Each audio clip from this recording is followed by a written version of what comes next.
नमस्कार विद्यार्थियों, सक्सेस मंत्रा एकेडमी के यूट्यूब चैनल पर आपका बहुत बहुत हार्दिक स्वागत है। और कैसे हैं विद्यार्थी? तो आज 2-3 दिवस का अंतराल हो गया, यूट्यूब पे नहीं आ पाए। आप लोगों का एग्जाम था, कैसा हुआ सभी का एग्जाम एक बार कमेंट में बता दो। अच्छा ही हुआ होगा, जहाँ तक उम्मीद करता हूँ। जिस विद्यार्थी ने हमारा यूट्यूब चैनल जो शुरू किया था उस पर जो वीडियो डाली थी निरंतर, अगर आपने वो वीडियो देखी है तो आपको यूपी पैट एग्जाम देने में कोई कठिनाई नहीं होगी, खासकर जीएस के लिए। तो मैं उसका थोड़ा यहाँ एनालिसिस करूँगा और आज हम एक प्रूफ के तहत आपको ये बताएंगे कि हमारी वीडियो जो थी 1 महीने के अंदर वहाँ से कितने प्रश्न फंसे हैं आपके एग्जाम में। तो उन्हीं प्रश्नों को मैं पढ़ूंगा और आपको साथ ही वीडियो की स्क्रीनशॉट के साथ उस क्वेश्चन का एनालिसिस किया जाएगा, ताकि आपको भारी उम्मीद के साथ भरोसा हो सके हमारे यूट्यूब चैनल पर। तो शुरू करते हैं आज के सेशन को यहाँ से। जैसे पहला क्वेश्चन है, भारत को ब्रिटिश नियंत्रण से मुक्ति करने के लिए भारतीय राष्ट्रीय सेना INA का गठन किसने किया था? तो पहला सवाल क्या था बच्चा? ये स्क्रीनशॉट आपको दिख रहा होगा, स्क्रीनशॉट पे भी और स्क्रीन पे भी दिख रहा होगा, दोनों चीज़। तो भारत को ब्रिटिश नियंत्रण से मुक्ति करने के लिए भारतीय राष्ट्रीय सेना INA इंडियन नेशनल आर्मी का गठन किसने किया था? तो मैंने ये आपको भली भांति कराया था। इंडियन नेशनल आर्मी, भारतीय राष्ट्रीय सेना, जैसे आज़ाद हिंद फौज, आज़ाद हिंद फौज।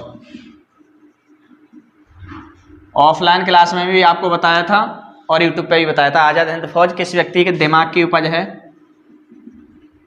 और किसने इसका गठन किया है? तो दोनों ही प्रश्न मैंने आपको बताए थे। दिमाग के तो उपज आए तो आपको बताना था कैप्टन मोहन सिंह, कैप्टन मोहन सिंह। और गठन पे आपको लगाना था रास बिहारी, रास बिहारी बोस, रास बिहारी बोस।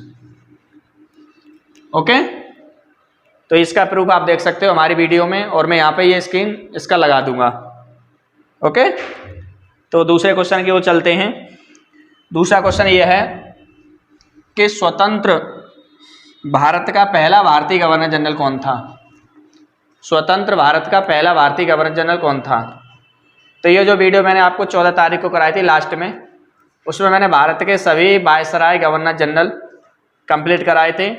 वहाँ पर मैंने बताया था कि भारत का एकमात्र भारतीय व्यक्ति सी राजगोपालाचारी, जो स्वतंत्र भारत के भारतीय गवर्नर जनरल बने।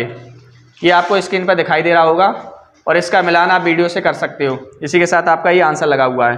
तो इसका आंसर क्या था बच्चा? इसका आंसर था सी राजगोपालाचारी। ओके, आगे। हाँ, तो अगला क्वेश्चन है, जैसा कि आपको स्क्रीन पर दिखाई दे रहा है,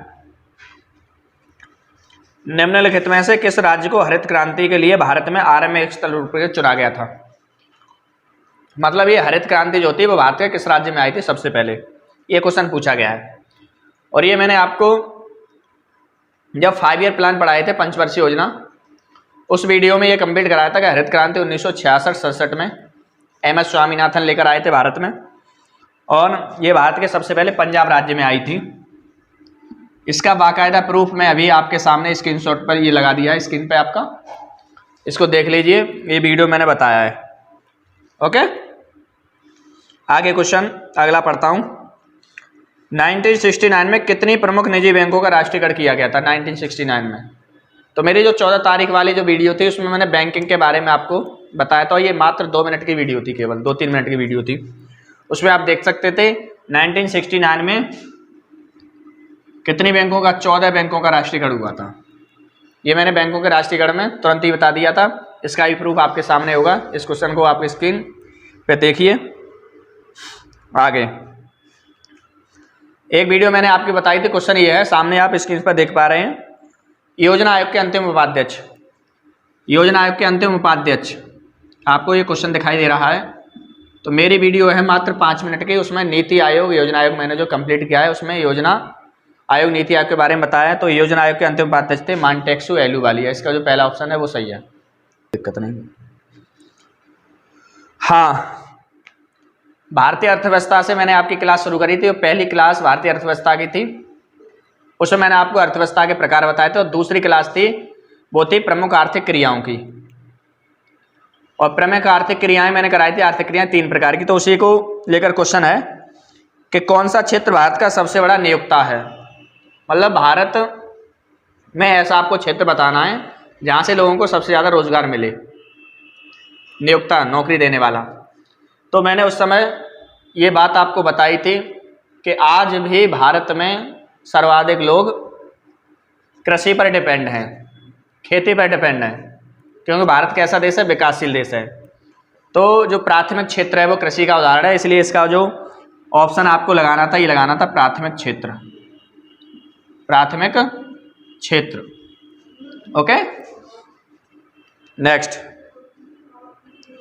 मौलिक कर्तव्य भारतीय संविधान का क्वेश्चन है। 11 मौलिक कर्तव्य मैंने आपको कराए थे। ये पूछा है निम्न में कौन मौलिक कर्तव्य हैं। तो मौलिक कर्तव्य की मैं परिभाषा पढ़ता हूं, जैसा कि आप स्क्रीन पर देख पा रहे हैं। वैज्ञानिक दृष्टिकोण और मानववाद को विकसित करना, ये बिल्कुल अच्छी बात है।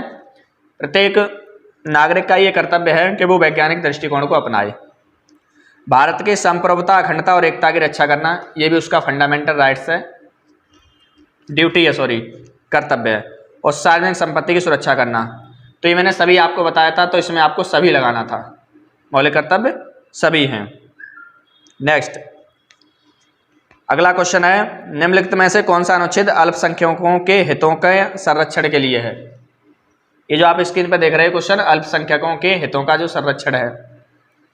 मैंने एक सीरीज लेके आया था संविधान में अनुच्छेदों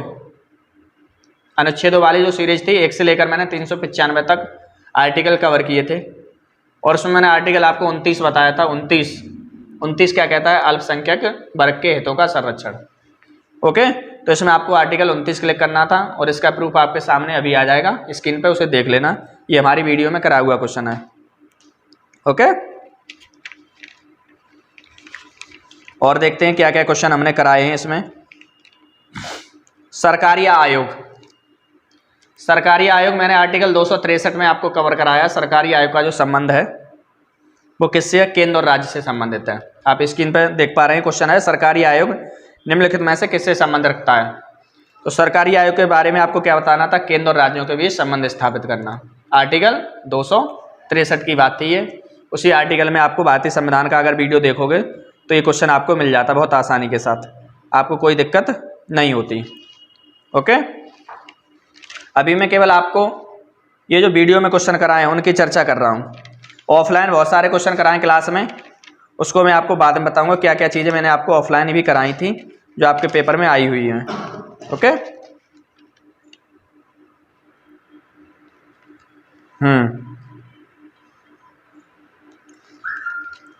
1857 का विद्रोह, 1857 के विद्रोह को मैंने आपको बहुत विस्तार से पढ़ाया है। और क्वेश्चन है निम्नलिखित में से कौन सा 1857 के विद्रोह का परिणाम था। रिजल्ट क्या है 1857 के विद्रोह के। तो रिजल्ट में मैंने आपको बार बार बताया था, ऑफलाइन क्लास में भी और ऑनलाइन में भी, कि रिजल्ट जो इसका आया था वो ये आया था कि ईस्ट इंडिया कंपनी का समाप्त कर दिया गया था। ईस्ट इंडिया जो कंपनी थी अपनी ब्रिटिश की, सॉरी, इसका समापन हो गया था। इसका समापन हो गया था। तो ईस्ट इंडिया कंपनी का समापन होने के बाद भारत की जो सत्ता बची थी, भारत की जो सत्ता बची थी वो किसके, ये महारानी के हाथ में चली गई थी। महारानी की जगह यहाँ दिया ब्रिटिश क्राउन के हाथ में सत्ता का हस्तांतरण होना। तो आपको ऑप्शन लगाना था ईस्ट इंडिया कंपनी की शक्तियों को ब्रिटिश क्राउन में हस्तांतरण कर दिया गया था। ये इसका 1857 के विद्रोह के परिणाम रहे थे। ओके, आगे चलते हैं क्वेश्चन अगले की तरफ।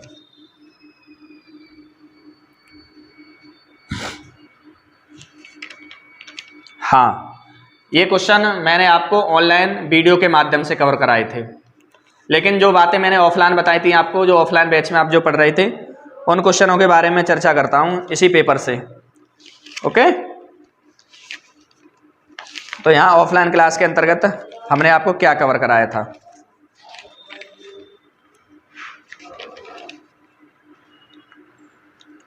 जैसे ऑफलाइन क्लास में निम्नलिखित में से पृथ्वी का सबसे बड़ा अंतःस्थलीय जल निकाय, तो पृथ्वी पर सबसे बड़ा अंतःस्थलीय जल निकाय इन ऑप्शनों से आपको चूज करना था। जैसे कैस्पियन सागर, बैकाल झील, सुपीरियर झील, तो इनमें जो सबसे बड़ा आपको दिखाई दे रहा है एरिया के आधार पर, तो वो आपको कैस्पियन सागर चूज करना था आंसर। ओके, ये ऑफलाइन क्लास में आपको बताई गई बात थी, तो इसको आप आसानी से कर सकते थे। नेक्स्ट, जो ऑफलाइन क्लास में मैंने क्वेश्चन नंबर आपको ये 4 कराया था कि किस अधिनियम के द्वारा बर्मा को भारत से अलग किया गया था। तो बर्मा को भारत से जो अलग किया गया था उसके लिए जो अधिनियम बना था ये बना था 1935 वाला। बर्मा को भारत से किस अधिनियम के द्वारा अलग किया गया, तो ये अधिनियम था 1935 का। लेकिन बर्मा एक स्वतंत्र कंट्री बना था अक्टूबर 1937 में। अलग कब किया गया था? 1935 में। आगे एक मैं आपको ज्योग्राफी की क्लास ले रहा था, तब मैंने आपको बहुत अच्छे से कराया था जीएमटी।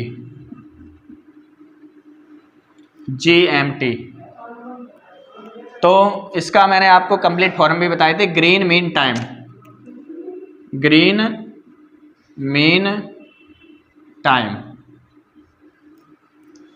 ग्रीन मीन टाइम ऑप्शनों से मैच करते हैं। ग्रीनविच, इसे जी से ग्रीनविच, इसका पूरा नाम लिख देंगे ग्रीनविच। यहाँ ग्रीनविच दे रखा है और मीन और टाइम ये तो ऐसे ही रहेगा।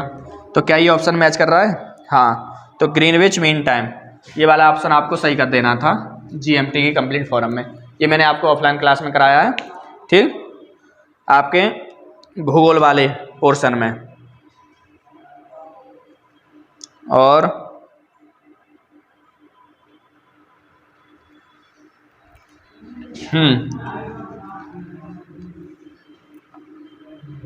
संविधान में मैंने आपको संशोधन कराए थे, संशोधन, लेकिन संशोधन की जो सीरीज है मैंने ऑफलाइन नहीं पढ़ा, ऑनलाइन नहीं पढ़ाई आपको, केवल संशोधन छूट गए थे ऑनलाइन क्लास को लेने के लिए।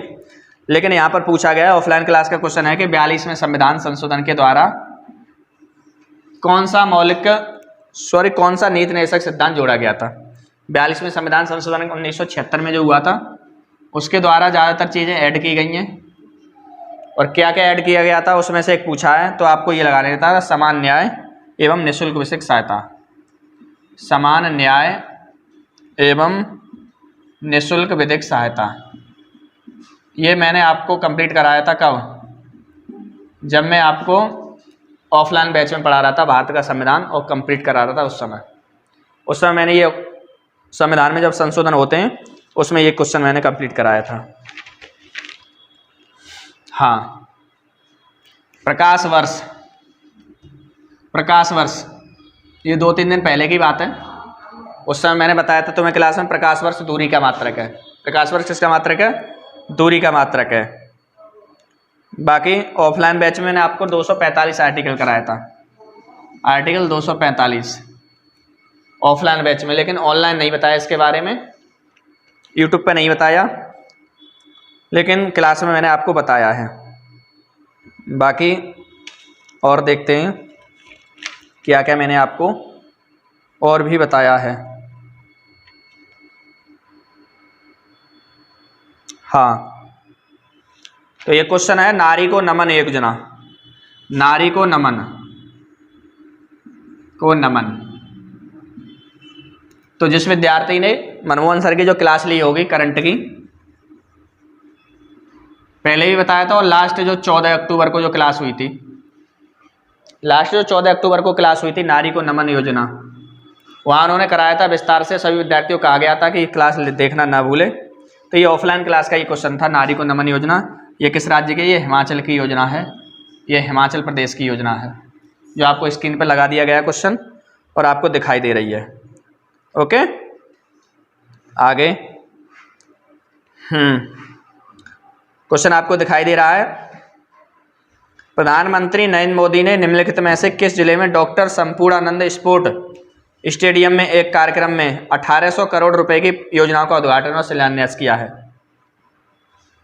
तो ये भी क्वेश्चन ऑफलाइन क्लास का बताया हुआ है, करंट अफेयर्स में बताया है, लेकिन करंट अफेयर्स की आप जानते हो यहाँ पर अभी ऑनलाइन वीडियो नहीं बनी है, ज़्यादा वीडियो नहीं बनी है करंट अफेयर्स की।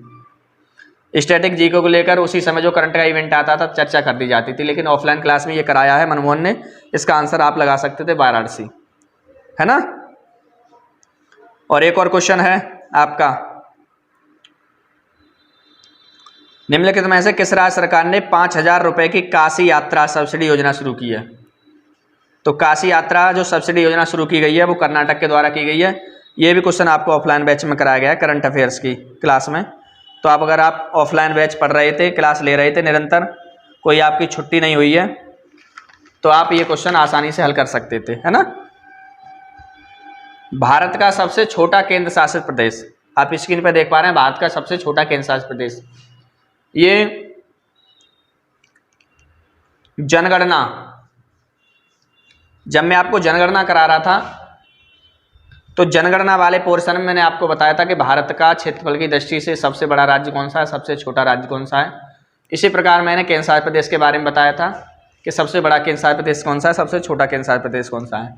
तो क्षेत्रफल की दृष्टि से सबसे छोटा केंद्र शासित प्रदेश आप कर सकते थे, इसका आंसर लक्षद्वीप था, आपको लगा देना चाहिए। ये भी क्लास के द्वारा कराया गया क्वेश्चन है ना। बाकी भारत के कितने राज्य बांग्लादेश की सीमा साझा करते हैं, भारत के कितने राज्य बांग्लादेश के साथ सीमा साझा करते हैं। चूंकि यूट्यूब पे ज्योग्राफी की क्लास नहीं आ पाई थी, किंतु ऑफलाइन बैच में मैंने आपको जो ट्रिक कराई थी, क्या ट्रिक थी, वो ट्रिक थी असम मित्र में बंगला, ये मैंने आपको ट्रिक बताई थी एक ऑफलाइन बैच में। चूंकि हमें राज्यों की संख्या पूछी है, तो नंबर फर्स्ट असम है, में से मिजोरम है, तीसरे त्रिपुरा है, मेघालय और बंगला से पश्चिम बंगाल। तो हम इस ट्रिक के माध्यम से इन स्टेटों को गिन सकते थे और स्टेट संख्या हम 5 वाला सही आंसर कर सकते थे, और सभी विद्यार्थियों ने सही किया है। वास्को डी गामा का मकबरा भारत के निम्नलिखित में से किस स्थान पर स्थित है। वास्को डी गामा का मकबरा, तो जो वास्को डी गामा का मकबरा है, वास्को डी गामा का मकबरा है, तो आप कहीं ना कहीं पुर्तगालियों का जो संबंध कोच्चि से बहुत ज़्यादा रहा है, कोच्चि में उन्होंने पहली फैक्ट्री ही खोली थी, तो आप इसका आंसर कोच्चि कर सकते थे। उत्तर प्रदेश का लोकप्रिय शास्त्रीय नृत्य, ये आपको ऑफलाइन ही बताया और इसका ऑनलाइन ही बताया। जैसे कि आप देख पा रहे हैं, उत्तर प्रदेश का एकमात्र लोकप्रिय शास्त्रीय नृत्य है, ये क्वेश्चन आपको स्क्रीन पर दिखाई दे रहा होगा, इसको मनमोहन ने क्लास में बाकायदा कराया है। इसका आंसर था आपका कथक। उत्तर प्रदेश का जो शास्त्रीय नृत्य है वो कथक। ये ऑनलाइन ऑफलाइन दोनों क्लासों का आपका सवाल है, इसको आप आसानी से कर सकते थे, है ना। आगे स्क्रीन पर आप देख पा रहे हैं क्वेश्चन, निम्नलिखित में से किसके पास लोकसभा सत्र को स्थगित करने की शक्ति है। लोकसभा सत्र को स्थगित करने की शक्ति है, आपको जो स्क्रीन पर दिखाई दे रहा है क्वेश्चन, स्थगित करने की शक्ति है। तो इसका मैं विस्तार से ही बता देता हूं। यहाँ ज़्यादातर यूट्यूबर इसको गलत बता रहे हैं, इस क्वेश्चन का आंसर सही से नहीं दे पा रहे वो भी, है ना। तो विद्यार्थियों ने भी अधिकांशतः गलती किया होगा लगता है। तो इसका जो आंसर आपको लगाना था वो लगाना था लोकसभा अध्यक्ष, लोकसभा अध्यक्ष। ओके, स्थगित का मतलब ये होता है कि स्थगित का ये होता है कि कोई अगर सत्र वर्तमान में चल रहा है, काम कर रहा है, लेकिन अगर ऐसी स्थिति उत्पन्न हो जाती है कि उसको एक दिन के लिए स्थगित करना पड़े, एक दिन की उसकी छुट्टी करनी पड़े, तो ये छुट्टी करने का अधिकार लोकसभा अध्यक्ष के पास ही होता है। ओके, लेकिन जो व्यक्ति राष्ट्रपति लगा रहे हैं वो ये समझ लें, जो सत्र का सत्रावसान है, सत्र का जो सत्रावसान है, या आहूत है या संबोधित है, ये राष्ट्रपति करते हैं। किसी सत्र का अगर सत्रावसान आता तो राष्ट्रपति पे क्लिक करते, आहूत संबोधित तो आप राष्ट्रपति लगाते, है ना। या किसी पूरे ही सत्र को भंग कर देते, मान लो जैसे लोकसभा भंग कर दी जाती है, तो ये राष्ट्रपति के हाथ में होता। लेकिन एक दिन के लिए कोई अव्यवस्था हो जाती है, कोई ऐसा कार्य हो जाता है, तो उस कार्य को लोकसभा अध्यक्ष कहते हैं। तो इसका आंसर आप लोकसभा अध्यक्ष करते, और इसको मैंने ऑफलाइन क्लास में बहुत ही अच्छे से आपको कवर कराया है क्लास में, ये ऑफलाइन क्लास में मैंने बहुत अच्छे से कराया है ना। अंतर्राष्ट्रीय अहिंसा दिवस, भारतीय संविधान के बाद जो भारतीय मॉडर्न इतिहास की जो क्लास थी उसमें महात्मा गांधी स्पेशल वीडियो है मेरी। महात्मा गांधी का मैंने जीवन परिचय देते हुए महात्मा गांधी के सारी जितनी भी युद्ध मतलब आंदोलन हैं, सत्याग्रह हैं, उनको क्रम से बताया था, पहले आंदोलन से लास्ट आंदोलन तक। और साथ ही साथ ये भी बताया था कि यूएनओ के द्वारा 2 अक्टूबर को प्रतिवर्ष अंतर्राष्ट्रीय अहिंसा दिवस मनाया जाता है यूएनओ के द्वारा, और भारत के लोग इसे महात्मा गांधी जयंती के तौर पर मनाते हैं। ये मैंने बताया है और इसका प्रूफ आपको आ जाएगा सामने, इसे देख लेना यूट्यूब वाली वीडियो में, है ना।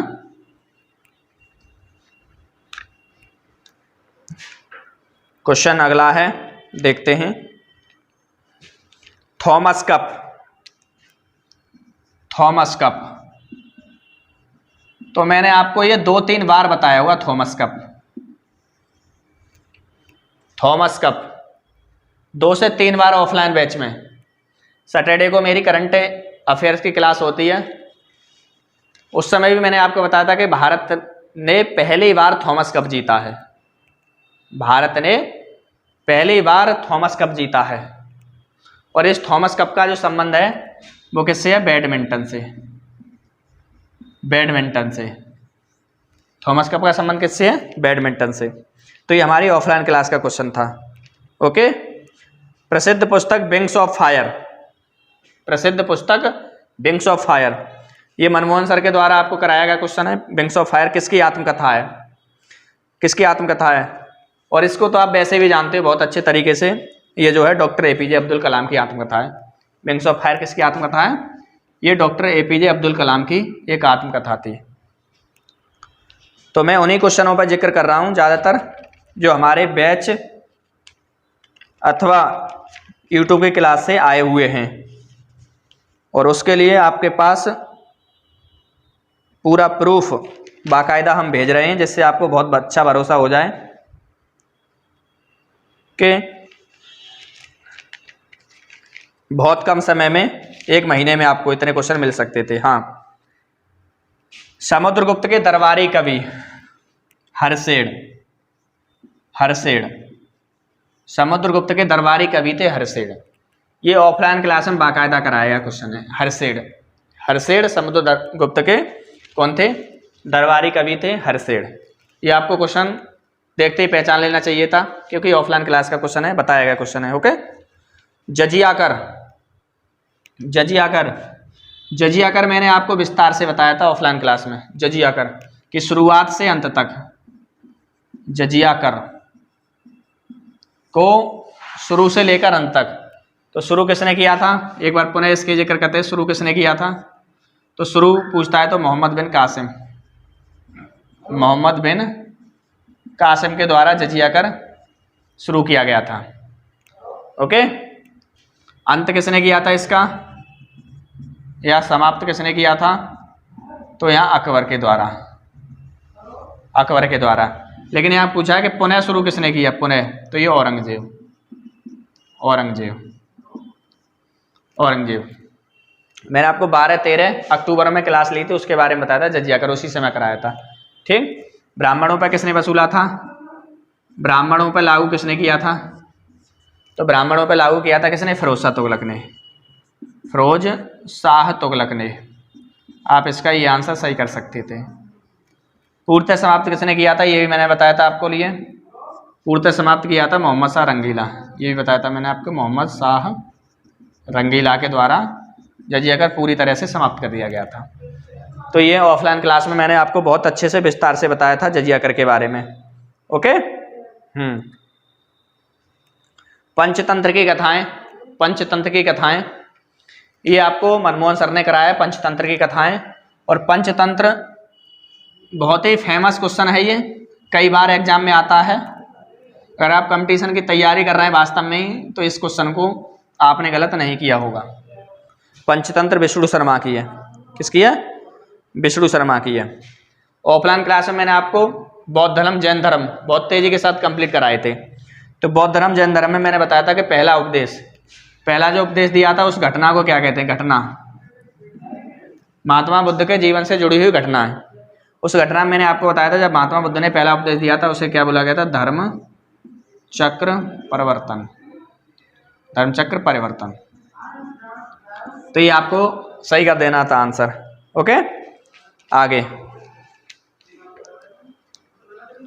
हाँ, 1930 में सविनय अवज्ञा आंदोलन शुरू किया गया था महात्मा गांधी के द्वारा। 6 अप्रैल 1930 को 6 अप्रैल 1930 को सविनय अवज्ञा आंदोलन शुरू किया गया था महात्मा गांधी के द्वारा। और इस सविनय अवज्ञा आंदोलन में महात्मा गांधी की कुल कितनी मांगे थी? 11 मांगे। कितनी मांगे थी? 11 मांगे। तो 11 सूत्री मांगे मनवाने के लिए, 11 सूत्री मांगे मनवाने के लिए। ओके, 6 अप्रैल 1930 को सविनय अवज्ञा आंदोलन शुरू किया था किसने? महात्मा गांधी ने। और ये कब मानी गई थी? तो 5 मार्च 1931। अंग्रेजों ने इन मांगों को कब मान लिया था? 5 मार्च 1931। और मैंने आपको ऑफलाइन बैच में बहुत अच्छे से कराया था। इसे हम कहते थे गांधी इरविन समझौता। गांधी इरविन समझौता। और बोला भी था कि अंत तक वीडियो, मैं जो बातें बता रहा हूँ वो वीडियो देखते रहते, और जो बच्चे लास्ट तक 13-14 तारीख तक हमारे पास आते रहते ऑफलाइन बैच में, उन्होंने ये क्वेश्चन आसानी से सही कर लिया होगा। 5 मार्च 1931 को गांधी इरविन समझौता हुआ था, और ये समझौता इन्हीं मांगों को लेकर हुआ था। ब्रिटिश सरकार ने हमारी ये 11 मांगे मान ली थी। ओके, है ना? तो ये पहले पेपर के द्वारा, जो भी पेपर हो, शिफ्ट का इसमें नहीं लिखा हुआ कौन सी शिफ्ट का पेपर है, शायद ये 15 सेकंड का पेपर है। 15 सेकंड शिफ्ट के पेपर से ये जो क्वेश्चन मैंने आपको कवर कराए हैं, इनका बाकायदा हम प्रूफ भी दे रहे हैं, और ऑफलाइन जो बच्चे पढ़ रहे हैं उनको इस क्वेश्चन या सारी चीज़ मालूम ही होगी। तो अगला पेपर मैं लेता हूँ, उसमें से आपको क्या क्या मिला है पढ़ने के लिए, एग्जाम में देखने के लिए।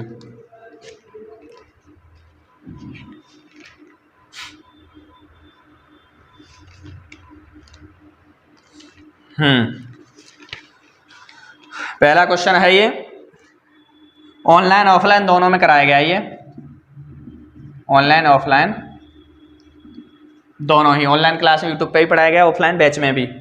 Under water metro, under water metro,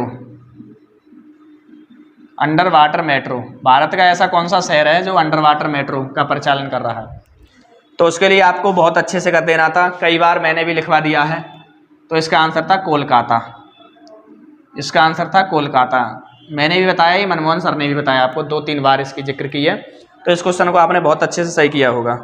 okay, कोई दिक्कत नहीं होगी।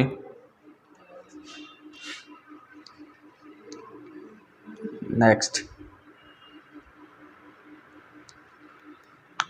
निम्नलिखित में से कौन भारत का पड़ोसी देश नहीं है? निम्नलिखित में से कौन भारत का पड़ोसी देश नहीं है? तो ये तो आपने आसानी से कर लिया होगा। इसमें क्या? मालदीव, मालदीव ऑप्शन है। दूसरा है चीन, म्यांमार, और है यूएई, संयुक्त अरब अमीरात। तो ये ऑफलाइन बैच में कराया हुआ क्वेश्चन था। ये भारत के जो पड़ोसी देश हैं वो आपको कंप्लीट कराए थे, और एक ट्रिक भी लिखवाई थी बचपन में MBA, बचपन में MBA, ये आपको ट्रिक भी लिखवाई थी। तो इस ट्रिक के माध्यम से भी कर सकते थे।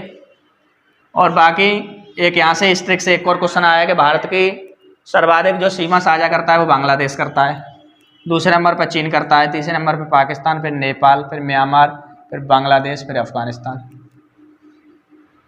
ठीक, बांग्लादेश नहीं, भूटान, बांग्लादेश तो इधर हो गया। इससे भी कर सकते थे। और वैसे आप जानते भी हैं, अगर भारत के मैप के बारे में आपको जानकारी है, मालदीव, चीन, म्यांमार, ये भारत के पड़ोसी देश हैं, और ये भारत से दूर देश है। ओके, आगे। सबसे मोस्ट इम्पोर्टेंट क्वेश्चन था, और कई बार करा दिया है। मनमोहन ने आपको ऑनलाइन भी कराया है, ऑफलाइन भी कराया है, और ये कई एग्जाम में पहले भी आ चुका है। हर घर जल प्रमाणित, हर घर जल प्रमाणित, आपको स्क्रीन पे ये दिखाई दे रहा है, हर घर जल प्रमाणित, हर घर जल वाला राज्य। तो आपको देखते ही इसका आंसर समझ लेना चाहिए, गोवा। कई चीज़ बताई थी गोवा के बारे में मनमोहन ने, कि रेबीज मुक्त भारत का पहला राज्य बताइए, तो वो भी गोवा था, है ना। हर घर को जल पहुंचाने वाला भारत का पहला राज्य, वो भी गोवा था। तो ये हमारी वीडियो से मिला हुआ क्वेश्चन है आपके लिए। अंतर्राष्ट्रीय जैव विविधता दिवस, जैव विविधता दिवस, जैव विविधता दिवस, ये भी वीडियो का ही क्वेश्चन है। स्क्रीन पे आप देख लीजिए इसका आंसर बाकायदा प्रूफ के साथ। जैव विविधता दिवस प्रतिवर्ष 22 मई को मनाया जाता है। ये मैंने ऑफलाइन क्लास में भी आपको बताया था और पूछा भी था आपसे, और इसको मनमोहन सर ने आपको वीडियो पे के माध्यम से भी करा दिया है। विश्व का सबसे बड़ा नदी द्वीप, नदी द्वीप, अगर आपने मनमोहन की पूरी वीडियो देखी थी वो स्टैटिक जीके की, तो उसमें लेके आते थे स्टैटिक जीके में उन्होंने कराया विश्व का सबसे बड़ा नदी द्वीप ये माजुली द्वीप है, माजुली द्वीप। और आप इसका प्रूफ वीडियो में देख लो, सामने स्क्रीनशॉट लगा हुआ है क्वेश्चन का भी और प्रूफ का भी। माजुली द्वीप ब्रह्मपुत्र नदी पर है बच्चा ये, अगर आपसे और पूछता है तो ब्रह्मपुत्र नदी, ब्रह्मपुत्र नदी पर असम में सबसे बड़ा नदी द्वीप, ये आपको सही करना था। आगे, स्वतंत्रता के बाद भाषा के आधार पर बना पहला राज्य, स्वतंत्रता के बाद भाषा के आधार पर बना पहला राज्य, कितनी बार आ चुका है ये प्रश्न और इसकी कितनी बार चर्चा हो चुकी है ना। इसको आपने गलत नहीं किया होगा, वीडियो में भी बताया मनमोहन सर ने और ऑफलाइन क्लास में भी बताया है। मैंने भी कई बार आपसे पूछा है कि भाषा के आधार पर आपसे पूछे तो आपको क्या बताना था, आंध्र प्रदेश, आंध्र प्रदेश। ओके, और हिंदी भाषा के आधार पर अगर पूछे, मैंने दोनों ही बताए थे कि हिंदी भाषा के आधार पर भारत का पहला राज्य जो अलग हुआ था उसको आपको बताना था हरियाणा। और ये जो आंध्र प्रदेश हुआ है वो तेलुगु भाषा के आधार पर हुआ है। भाषा ही पूछ सकता है कि आंध्र प्रदेश किस भाषा के आधार पर अलग हुआ है, तो तेलुगु भाषा के आधार पर अलग हुआ है। ओके, और हिंदी भाषा के आधार पर हरियाणा अलग हुआ है। ठीक, तो ये आंसर कर देना चाहिए था आपको। अगला क्वेश्चन है, लोकसभा में पद धारण करने की न्यूनतम आयु, प्रूफ भी दे रहा हूं, वीडियो में है स्क्रीनशॉट पे क्वेश्चन के साथ। और सबसे पहली संविधान की या दूसरी मेरी वीडियो होगी जहां मैंने आपको आयु सीमा को लेकर कन्फ्यूजन दूर किया था कि किस पदाधिकारी के लिए कितनी आयु सीमा होती है। तो आयु सीमा से 2 प्रश्न पूछे गए हैं। एक तो इस पेपर में पूछा गया है कि लोकसभा पद के लिए, तो लोकसभा का पद है तो उसके लिए 25 वर्ष है। और एक पूछा गया है सुप्रीम कोर्ट के न्यायाधीश के लिए, आगे क्वेश्चन पढ़ूंगा जो पेपर में है, उसको रिटायरमेंट की पूछी गई तो अधिकतम उसका 65 ईयर है। और ये दोनों ही प्रश्न मैंने आपको कराए थे, आयु सीमा वाली वीडियो आपको देखनी चाहिए थी। आपका प्रश्न ये गलत नहीं होता, कुछ विद्यार्थियों ने ये प्रश्न गलत कर दिया है ना।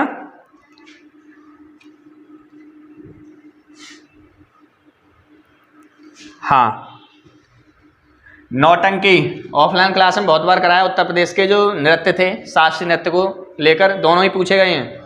लोक नृत्य भी पूछा गया है और शास्त्रीय नृत्य भी पूछा गया है, दोनों ही प्रश्न आए हैं। नौटंकी, तो ये नौटंकी कहाँ होती है, नौटंकी कहाँ होती है, अपने उत्तर प्रदेश में होती है नौटंकी, अपने उत्तर प्रदेश में होती है नौटंकी, है कि नहीं। अगला क्वेश्चन मैं पढ़ूंगा, टोक्यो ओलंपिक, जब टोक्यो ओलंपिक या बाद में भी आपको विभिन्न खेलों के बारे में जानकारी दी गई थी, राष्ट्रमंडल खेलों के बारे में जानकारी दी गई थी, ओलंपिक के बारे में, पैरालंपिक के बारे में जानकारी दी गई थी। उसी समय ऑफलाइन बैच में ये बताया था कि जो ओलंपिक है, ओलंपिक इसका जो मुख्यालय है, अंतर्राष्ट्रीय ओलंपिक समिति का मुख्यालय है बर्न, बर्न स्विट्जरलैंड, स्विट्जरलैंड। तो ये हमारी ऑफलाइन बैच का क्वेश्चन था, ये बर्न स्विट्जरलैंड, राष्ट्रीय ओलंपिक समिति का जो मुख्यालय है बर्न स्विट्जरलैंड। 2020 टोक्यो में हुए थे, इसलिए मैंने टोक्यो लिखा है 2020 2020। ओके, आगे आगे मैं क्वेश्चन पढ़ता हूँ।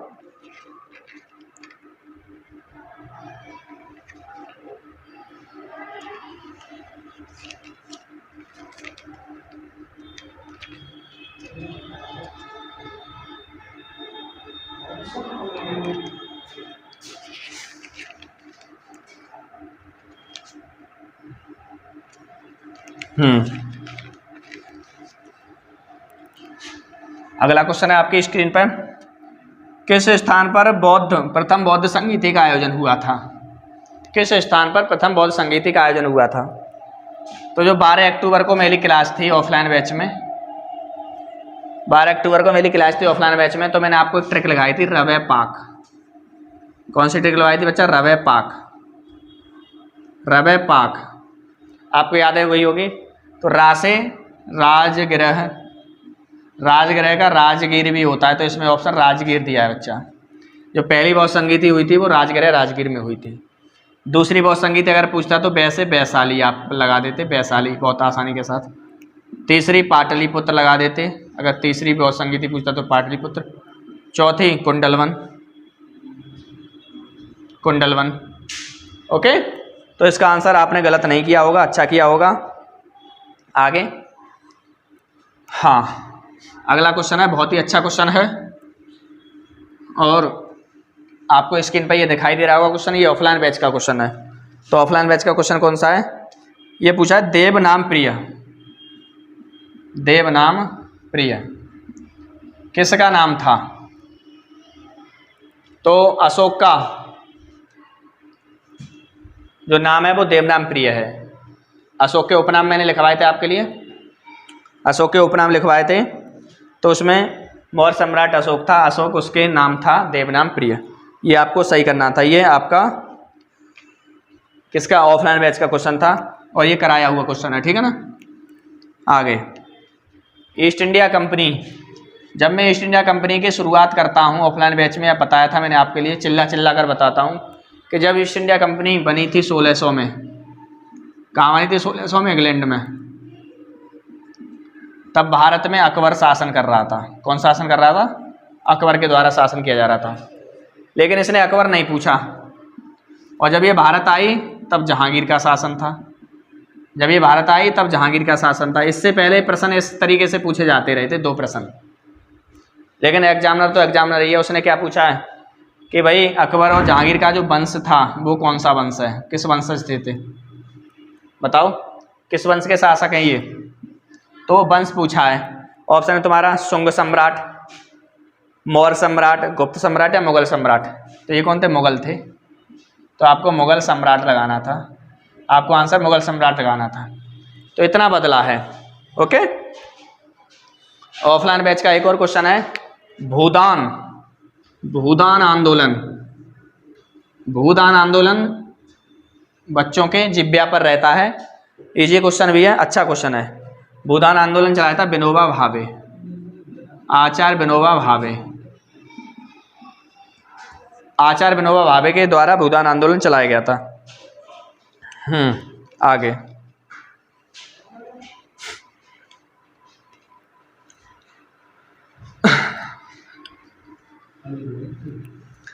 स्क्रीन पे आपको क्वेश्चन दिखाई दे रहा है, प्रसिद्ध युद्ध नारा दिल्ली चलो, दिल्ली चलो। कितना आसान क्वेश्चन है और हमारी वीडियो का क्वेश्चन है ये, दिल्ली चलो। नेताजी सुभाष चंद्र बोस के बारे में मैंने आपको पूरी हिस्ट्री बताई थी। सुभाष चंद्र बोस, फॉरवर्ड ब्लॉक 1939, ये भी क्वेश्चन आया है। फॉरवर्ड ब्लॉक 1939, 1939 और दिल्ली चलो, ये सभी किससे संबंधित हैं? नेताजी सुभाष चंद्र बोस, नेताजी सुभाष चंद्र बोस, नेताजी सुभाष चंद्र बोस। दिल्ली चलो, फॉरवर्ड ब्लॉक 1939। ओके, ये दोनों हमारी वीडियो के क्वेश्चन हैं ऑनलाइन, जो मैंने आपको पढ़ाया था, यूट्यूब पे कराया था। नेताजी को, सुभाष चंद्र बोस को नेताजी की उपाधि एडोल्फ हिटलर के द्वारा दी गई थी, ये हमने आपको करा दिया था। हाँ, विश्व की सबसे ऊंची चोटी मैंने आपको क्रम से लगवाई थी, अभी 2-3 दिन पहले की बात है।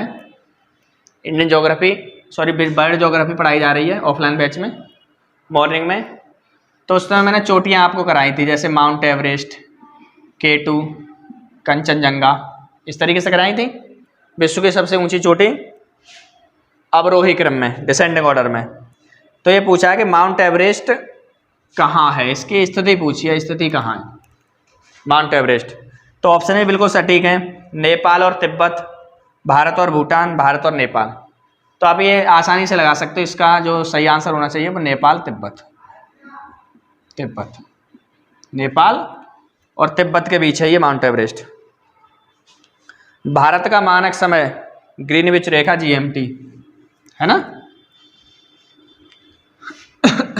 कितना आसान क्वेश्चन है, ऑफलाइन बैच का क्वेश्चन है। ज्योग्राफी में मैंने आपको कराया था कि 0 + 5/2 आवर।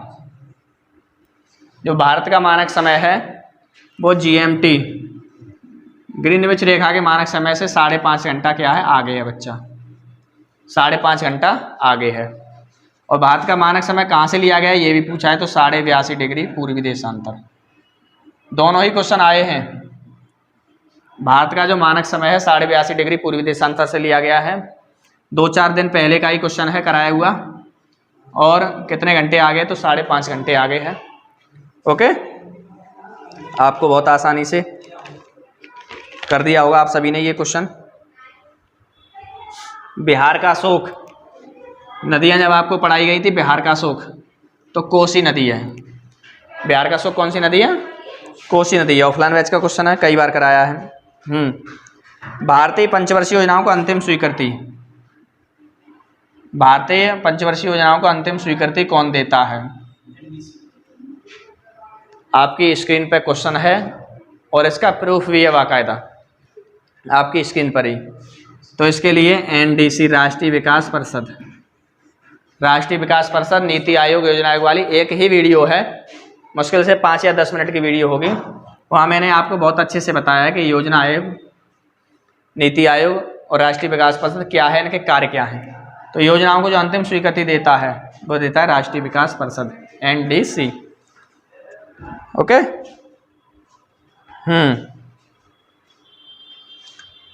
क्वेश्चन फिर वही आ गया, थोड़ा घुमा दिया है क्वेश्चन। भारतीय अर्थव्यवस्था की सेकंड वीडियो का, भारतीय इकोनॉमी की सेकंड वीडियो का ये क्वेश्चन है। और क्वेश्चन क्या है कि किसी भी विकासशील अर्थव्यवस्था के प्रारंभिक चरणों में अधिकांश गतिविधियां, जो प्रारंभिक चरण है उसकी अधिकांश जो गतिविधियां होती हैं वो किससे संबंध होती हैं, तो प्राथमिक क्षेत्र से रिलेटेड होती हैं। और मैंने आपको बताया प्राथमिक क्षेत्र क्या होता है, कृषि, एग्रीकल्चर। ओके, इसका प्रूफ आपके सामने है। आगे एक और वीडियो का क्वेश्चन, ऑनलाइन वीडियो का। मैंने आपको संविधान में शुरुआत में आपको 2 संस्थाएं बताई थी, एक तो होती है संवैधानिक, एक होती है वैधानिक। 2 प्रकार की संस्थाएं बताई थी। कोई भी संस्था वैधानिक कब बनती है, वो भी संसद की स्वीकृति के बाद बनती है। भारत की संसद की स्वीकृति के बाद कोई संस्था वैधानिक बनती है, लेकिन इसका संविधान में उल्लेख नहीं होता, इतना होता है वैधानिक। वैधानिक तो होती है, कानूनी होती है, लेकिन संविधान में नहीं होती, ये संविधान में होती है, बस इतना फर्क होता है। लेकिन वैधानिक बनाती कौन है, तो संसद। तो ये पूछा है कि निम्नलिखित में से कौन सा सार्वजनिक क्षेत्र का उपक्रम संसद के तहत एक विशेष कानून पारित करके स्थापित किया गया है। ओके, तो उसे क्या कहते हैं, वैधानिक निगम। उसे क्या कहेंगे हम, वैधानिक निगम कहेंगे। ये आपका प्रूफ बाकायदा वीडियो के सामने है। भारतीय संघ की कार्यकारिणी, तो भारतीय संघ में जो कार्यकारिणी, संघ और राज्य, मैंने आपको जो अंतर कराया था, अंतर वाली वीडियो आप देखना। संघ के पदाधिकारी और राज्य के पदाधिकारी, उसमें आपको अंतर करना था। तो संघ में कौन कौन होता है, देखो यहाँ प्रधानमंत्री, बिल्कुल केंद्र में होता है। राष्ट्रपति, बिल्कुल केंद्र में होता है। उपराष्ट्रपति, और एक ऑप्शन दिया है राज्यों के मुख्यमंत्री। तो मुख्यमंत्री तो यहाँ आएगा बच्चा ना, है ना, मुख्यमंत्री कहाँ पे आएगा, यहाँ आएगा। तो यही गलत है, संघ की कार्यकारिणी में मुख्यमंत्री शामिल नहीं होता। ओके, तो ये भी वीडियो का कराया हुआ क्वेश्चन है, बहुत अच्छा क्वेश्चन था। और क्या चाहिए आपको, केवल 1 महीने की मेहनत में आपको इतने क्वेश्चन मिले हैं, काफ़ी है। सुप्रीम कोर्ट अनुच्छेदों का सुपड़ा साफ, भारतीय संविधान का सुपड़ा साफ सीरीज चली थी 1 से 395 आर्टिकल वाली, उसमें 124 आर्टिकल चिल्ला चिल्ला कर मैंने बताया था आपको, किससे, सुप्रीम कोर्ट से रिलेटेड है कि नहीं बच्चा। इसका प्रूफ भी आपके सामने बाकायदा देख लो वीडियो में जाके, है ना। हाँ, मौलिक अधिकार, मौलिक अधिकार की अलग वीडियो पड़ी हुई है, मौलिक अधिकार के नाम से ही है, आप प्ले लिस्ट में चेक कर सकते हो। तो मौलिक अधिकारों का संरक्षक सबसे पहले मैंने जिक्र इसे की थी, आपसे पूछा भी था संरक्षक या रक्षक कौन होता है बच्चा। तो सुप्रीम कोर्ट भी होता है और हाई कोर्ट भी होता है, दोनों ही होते हैं, है कि नहीं। तो मौलिक अधिकार लागू करने की शक्ति किसके पास है? तो सुप्रीम कोर्ट हाई कोर्ट के द्वारा लागू किए जाते हैं। ये लगा देना था तुम्हें, बहुत अच्छे से लगा देना था, है कि नहीं। इसे सीरीज में एक आर्टिकल कराया था 231 और इसका प्रूफ मैं लगा दे रहा हूँ, इस क्वेश्चन का प्रूफ। 231 क्या कहता है? 231 ये कहता है कि कोई भी मान लो भारत की जो संसद है एक या एक से अधिक राज्य के लिए सम्मिलित हाईकोर्ट या केंद्र शासित प्रदेश के लिए हाईकोर्ट का गठन कर सकती है। 231 आर्टिकल नहीं पूछा है, क्वेश्चन कैसे पूछा है? किसी केंद्र शासित प्रदेश में उच्च न्यायालय स्थापित करने का अधिकार किसके पास है? तो संसद के पास। तो ये अधिकार किसको दिया गया? भारत की संसद को। तो संसद चाहे तो एक से अधिक राज्यों के लिए या केंद्र शासित प्रदेशों के लिए अलग से हाई कोर्ट का गठन कर सकती है। ये प्रूफ मैं आपको दे रहा हूँ, बाकायदा लगा हुआ है। ऑफलाइन बैच का क्वेश्चन है, 2 दिन पहले की बात है। तारों का रंग, किसी तारे का रंग, नोट में मैंने आपको लिखवाया है बाकायदा। तारों का रंग किस पे? तारों के तापमान पर निर्भर करता है। किसके? तारों के टेम्परेचर पर निर्भर करता है। कराया था कि नहीं कराया था? कराया था, तो वीडियो में यस कर दो। ग्लोबल वार्मिंग, वैश्विक तापन। वैश्विक तापन, जब मैं आपको वायुमंडल पढ़ा रहा था वैश्विक तापन, तब उस समय मैं आपको बता रहा था वैश्विक तापन क्या होता है, ग्लोबल वार्मिंग। और इससे बहुत सारे पेपरों में, बहुत सारे का 2-3 पेपरों में ये क्वेश्चन रिपीट ही हुआ है लगभग। ग्लोबल वार्मिंग का अर्थ होता है वैश्विक तापन, वायुमंडल के तापमान में वृद्धि हो जाना। और ये कैसे होता है? इसके लिए क्या होता है? सबसे ज़्यादा तो CO2 गैस जिम्मेदार होती है, लेकिन गैस जिम्मेदार नहीं पूछा है, ऑप्शन पूछा है ऑक्सीजन, पाइप्ड प्राकृतिक गैस, संपीड़ित प्राकृतिक, ग्रीन हाउस गैस। तो इसके लिए ग्रीन हाउस गैस। ये आपको लगा देना था। निमोनिया, न्यूमोनिया, अगला क्वेश्चन न्यूमोनिया। ऑफलाइन बैच का क्वेश्चन है न्यूमोनिया। न्यूमोनिया के द्वारा हमारे शरीर का कौन सा अंग प्रभावित होता है? तो रोग, डिसीज से संबंधित, वायरस से होने वाले रोग, जीवाणुओं से होने वाले रोग। तो न्यूमोनिया से फेफड़े, बच्चा क्या करता है? बच्चा साए साए करता है, फेफड़े प्रभावित होते हैं ना निमोनिया से हमारे।